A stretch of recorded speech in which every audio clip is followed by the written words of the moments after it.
Hey guys, so welcome to today's episode.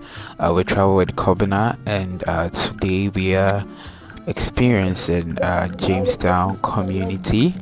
Jamestown is the oldest part of Accra, and one of their major uh, occupation is fishing and farming. Yeah, it's one of the thriving fishing areas in Accra. So at the moment, we are walking to the Jamestown dungeons. Yeah, the dungeons are led through to the port of the British port, where slaves were finally transported to the Elmina dungeons and Cape Coast dungeons through the door of no return. Footballers, dancers, boxers, we're all living together here. So where we are now, we have two boxing gyms in the center here. So that's one of the boxing gyms here. House of pain, no gain. The other one is willpower boxing gym. Go out or go home.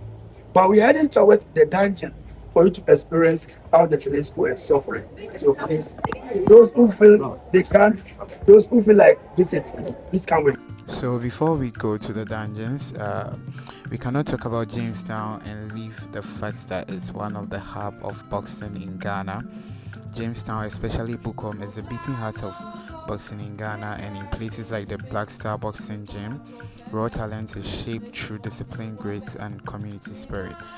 From these same streets has emerged legends like Azuma Nelson, Ikote, whose journeys began in the same tight alleys and humble gyms. And here in this boxing area isn't just a sport, it's a pathway, a culture, and a legacy passed from one generation to the next. Yeah. So from childhood, you are being trained how to fight, how to box, and it has become a part of them. In Jamestown, champions aren't discovered; they are built. And from Bukom's streets to the world stage, this is where most of Ghana's top legends in boxing were born and trained.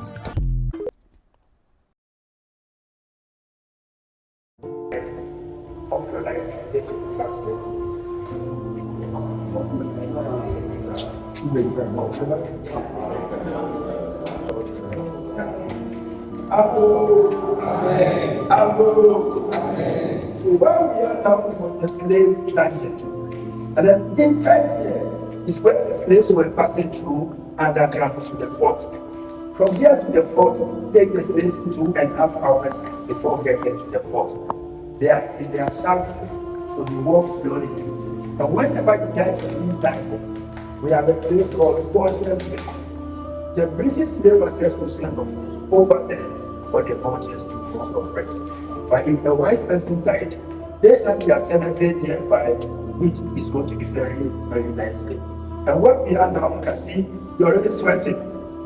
The heat capacity here also kills the slaves on the way going. So this place is known as only strongest survive. You cannot have strongest to die in this dungeon. When the slaves were inside this place, there is another gate over there. They lock them up over there. They give them the food, but it's not enough food. Something small, so that they can remain still in the dungeon. Also, during slavery, some of the Ghanaians who were part of the slavery, some of the parents brought forth like 13, 15 children. With the house, we have a king called King Takitaiwa. King Takitaiwa, the original name is Itaki. By the state, we call it Itaki State. Itaki was the first king of Accra, who is by him the slave masters. So the slaves also brought from Itaki State to the state, where they sent the Itaki State over there. Also in Virginia, we have the native stamp over there. They were the guns taken out of the two from here to the states. So when they settled, they used the name Jamestown over there to name the place. So from here, we're going to pass by the neighborhood. There is champion table picture. That is the good. As I said earlier, this is what we do to support our community. Whatever we done, what you touch your heart to support the spirit. So please, let's let it. But now, the place is supposed to block.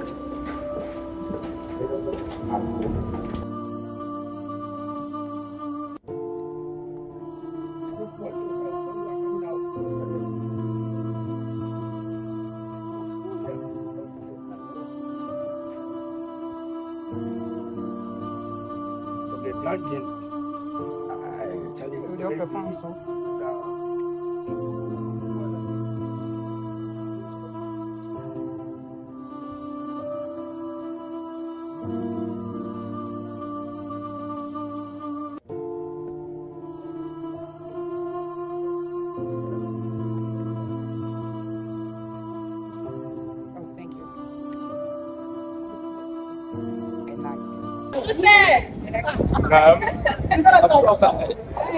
I turn. Yeah, watch Taylor movie. Nice one. Yeah.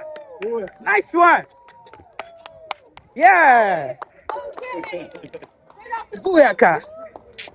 So at this point, we are taking a community walk in Jamestown to see how people lived and all that. But this area is called Vulture Town, and let's listen to something about this place. If a white person died, it's going to be very, very nicely over there. Then a black person, they only send for fresh air for the vultures to eat of it. But when people start building their houses and the vultures come out, in our language, vulture is called akpanga. And this particular area is called Vulture Town.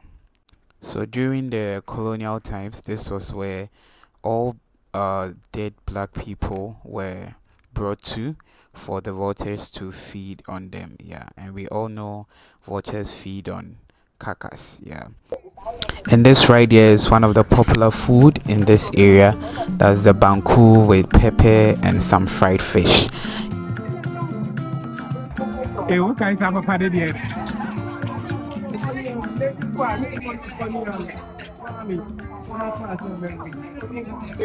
You also clean it up and also blend it. And you mix the corn dough with the cassava dough in the pot. And then with one shake. So people used to call it the same. What is she saying now? I think this was the highlight of the experience when we met some little kids and they were so happy and they were giving the camera a very nice pose and all that. There's some good vibes right there. Now we are in front of the fort, that's Fort James. But before that, have you seen this building over there? The Bible House. The Bible House. At first, Bible House is office of the slave master. If you want to buy a slave, it's inside over there. But now they are selling Bible over there. From back. So that's the fort. Fort James. This fort was just abandoned on 2005. Oh, at the business. 2006, the same business we're in. 2007, it was closed as a prison. And the first Prime Minister of Ghana, that's Kwame Nkrumah, who was being jailed over there by the prison. The reason why he was being jailed over there is that in 1950s, it was a revolution time. Ghana could do not have independence. Kwame Nkrumah is fighting for freedom. That's the reason why he was being jailed over there by the British. And then the same way, this fort was built by the Royal Adventures Company of England, that's 1673, as a trading port for both gold and slaves. So that's heading towards a boundary between the Dutch, and then we come back this way. So passing by Sudan, straightening Nigeria, and then we were settled over there. That's the reason why we have the name Alata. That's heading towards Black people! Power! Black people! Power! Black people! Power! Mr. Black people! Power! So all these areas are part of British Accra. So the British took control of Accra in the 19th century and making it a key administrative trading center. And by 1877, Accra became the capital of Gold Coast, and some of these key areas they were in charge of was Jamestown, the Fort James, the Town, and Osu. Yeah. So you can see from the colonial architecture, the road systems, and expansion of trade that the British ruled lasted until independence, and that's when Ghana became the first sub-Saharan African country to gain independence under Dr. Kwame Nkrumah.